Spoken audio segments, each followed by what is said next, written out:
ಅಲ್ರಿ ನಾನು ಡ್ರೈವರ್ ನೌಕರಿ ಮಾಡಕೈತಿ 2-3 ವರ್ಷದಾಗ ಆ ಗಂಗಿ ಅಂತ ಚಂದ ನಾನು ಹುಡುಗಿನ ನೋಡಿಲ್ಲ. ಏನಾಕಿನ ಹೊಗಳುದ ಏನವಳು ತೂ ತೂ ತೂ ತುಟಿ, ಏನವಳು ಕಲ್ಲ, ಏನವಳು ಮೈಮಾಟ. ಬ್ಯಾಡೋ ಯಪ್ಪ ಬ್ಯಾಡ, ಆಕಿನ ಹೊಗಳುದ ಬ್ಯಾಡ. ನಿಮ್ಗೆ ಮುಂದಕ್ಕೊಂದು ಮಂದಿಗೆಲ್ಲ ಒಂದು ಮಾತು ಹೇಳ್ತನು, ಆ ಗಂಗಿನ ನಾವು ಮದುವೆನ ಮಾಡ್ಕೋದಲ್ಲ. ನೀವು ನಂಬ್ರಿ ಬಿಟ್ರ ಬಿಡ್ರಿ. ಗಡಬಡ ಮಾಡಿ ಬಾರಲೆ ಹುಡುಗಿ ಆಡು ಮುಚ್ಚಿನ ಪಾನಿ, ಆಡು ಮುಚ್ಚಿನ ಪಾನಿ.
ಅವನ ಮಾತು ಕೇಳಿದ್ರ ನಾನು ಯಾಕೆ ಹಿಂಗ ಬ್ಯಾರ ಮನೆಗೆ ಹೋಗಿ ಅಡ್ಗೆ ಮಾಡ್ತಿದ್ದೆ.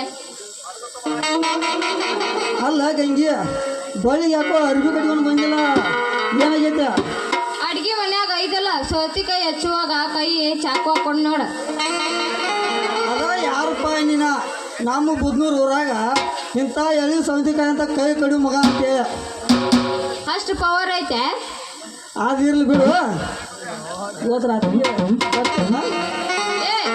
ಕಬ್ರಗಡಿ ಹಳೆ ಕಬ್ರಗಡಿ ಎಲ್ಲಿಗದ ಬರೋದ? ತಪ್ಪು ತಿಳ್ಕೋಬೇಡ. ಇವತ್ತು ರಾತ್ರಿ ಅಂದ್ರೆ ನೈಟ್ ಶೋ ಸಿನಿಮಾಗೆ ಬರ್ತೀನಿ ಅಂತ ಕೇಳ. ಸಿನಿಮಾಗ ಯಾವ ಸಿನಿಮಾಗ ಹೊಂಟಿವಿ? ಹೋಗೋಣ ನಡಿ ಹಂಗಾರ. ನಮ್ಮ ಬೈಲಂಗೂರು ಸಂಗಮ್ ಥಿಯೇಟರ್ದಾಗ ನಮ್ಮ ಡಾಕ್ಟರ್ ರಾಜ್ಕುಮಾರ್ ಅವ್ರದ ನಾನಿನ್ನ ಮರೆಯಲಾರಿ ಸಿನಿಮಾ ಹಾಕ್ಯಾರಂತ ನೋಡಕ್ಕೆ ಹೋಗುನು ಬಾ, ಬರ್ತೀಯನ? ಹೌದು, ನೀನು ಹೇಳೋದು ಕರೆ ಐತೆ ನೋಡು. ಆದ್ರೆ ನಮ್ನೆಲ್ಲ ಮರ್ತಾ ಬಿಟ್ಟಾರ ಅವ್ರು. ಹೌದಾ ಗಂಗೆ ಅವ್ರ ನಮ್ಮ ಕರ್ನಾಟಕ ಎಂಬ ಗುಡಿಗೆ ಕಳಿಸಿದ್ದಂಗಿದ್ರ ಆದ್ರೇನು ಮಾಡೋದ ಯಾವುದೋ ಒಂದು ಕಾರಣದಿಂದ ನಮ್ಮನ್ನ ಅಗಲಿ ಬಿಟ್ಟು ದೂರ ಹೋದ್ರ. ಆದ್ರೂ ಅವ್ರು ಎಲ್ಲಾರು ಮನದಾಗ ಮನೆ ಮಾಡಿ ಸಣ್ಣ ವಯಸ್ಸಿನಾಗ ಬೇಡ್ರ ಕಣ್ಣಪ್ಪನ ಐತಲ್ಲ ಪಾತ್ರ ಮಾಡಿ ಹೋಗ್ಯಾರ ನೋಡೋರು. ಅದಕ್ಕಂತ ಅವ್ರಿಗೆ ದಾದಾ ಸಾಹೇಬ್ ಪಾಲ್ಕೆ ಕರ್ನಾಟಕ ರತ್ನ ಡಾಕ್ಟರ್ ರಾಜ್ಕುಮಾರ್ ಅಂತ ಹೇಳಿ ಹೆಸರು ತಂದ್ಕೊಂಡು ಹೋದ್ರ. ಅದ ವಿಜಯನಗರದಾಗ ಐತಲ್ಲ ಕೃಷ್ಣ ದೇವರಾಜರ ಗಂಧದ ಗುಡಿ ಅಂತಂದು ಹೆಸರು ತಂದಾರ ನೋಡವ್ರು. ಕವಿರತ್ನ ಕಾಳಿದಾಸನಾಗಿ ವೀರ ಬಬ್ರುವನಾಗಿ ಅಭಿನಂದನಂತೆ ಆರ್ಭಟಿಸಿ ಚಲಿಸುವ ಮೋಡಗಳನ್ನು ಎಣಿಕೆ ಮಾಡಿದರು. ಮತ್ತ ಅವರು ಗಂಧದ ಕಣ್ಮಣಿ ಅಂತಂದು ಯಾವ್ದೋ ಒಂದು ಸಿನಿಮಾ ಮಾಡಿ ಅದ್ರಾಗ ಹೆಸರು ತಂದಾರ ನೋಡವ್ರು. ಬಂಗಾರದ ಮನುಷ್ಯನಾಗಿ ಜೀವನ ಚೈತ್ರದಲ್ಲಿ ಆ ಜೋಗದ ಗುಂಡಿಯನ್ನು ಹೊಗಳುತ್ತಾ ಆ ಬಂಗಾರದ ಪಂಜರದಲ್ಲಿ ನೆಲೆಸಿದರು. ಭಕ್ತ ಕನಕದಾಸ್ ಅಂತಂದು ಸಂಪತ್ತಿಗೆ ಸವಾಲ್ ಅಂತಂದು ಅದೊಂದು ಹೆಸರು ಮಾಡ್ಯಾರ ನೋಡವ್ರು. ಕರ್ನಾಟಕದ ಹಿಂಬಾಲೆ ಒಡ ಹುಟ್ಟಿದವರಾಗಿ ಇದ್ದ ನಾಡಿನ ಜನತೆ ಎಂಬಲ್ಲಿ ಎಲ್ಲರೂ ಒಡನಾಟ ಚಲೋ ಇಟ್ಕೊಂಡ ಅಣ್ಣವ್ರು ಎಂಬ ಹೆಸರು ತಂದ್ಕೊಂಡ ಕಸ್ತೂರಿ ನಿವಾಸದೊಳಗ ಆಕಸ್ಮಿಕವಾಗಿ ಇಲ್ಲಿನವಾದ್ರವ್ರ. ಅದ ಕನ್ನಡ ಕಣ್ಮಣಿ ಅಂತಂದು 12/2000ದಾಗ ಐತಲ್ಲ ನಮ್ಮ ಅಗ್ಲಿದ್ರು ನೋಡೋರು. ಓಯ್ ಅವ್ರ ಅಗಲಿರ್ಬೋದ ಆದ್ರೆ ನನ್ನಂತ ನಿನ್ನಂತ ಕಲಾವಿದರ ಹಾಡು ಕುಣಿದ ಅಲ್ಲಿ ಮ್ಯಾಗ ಸ್ವರ್ಗದಾಗ ಕುಂತ ಖುಷಿ ಪಡ್ತಿರ್ತಾರ. ಅದಕ್ಕೆ ನೋಡ ಅವ್ರ ಆತ್ಮಕ್ಕೆ ಶಾಂತಿ ಸಿಗಲಿ ಅಂತಂದು ನಾವು ಹಾಡು ಕುಣಿಬೇಕು, ಹಾಡೋಬೇಕಾ. ಅದಕ್ಕೆ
Thank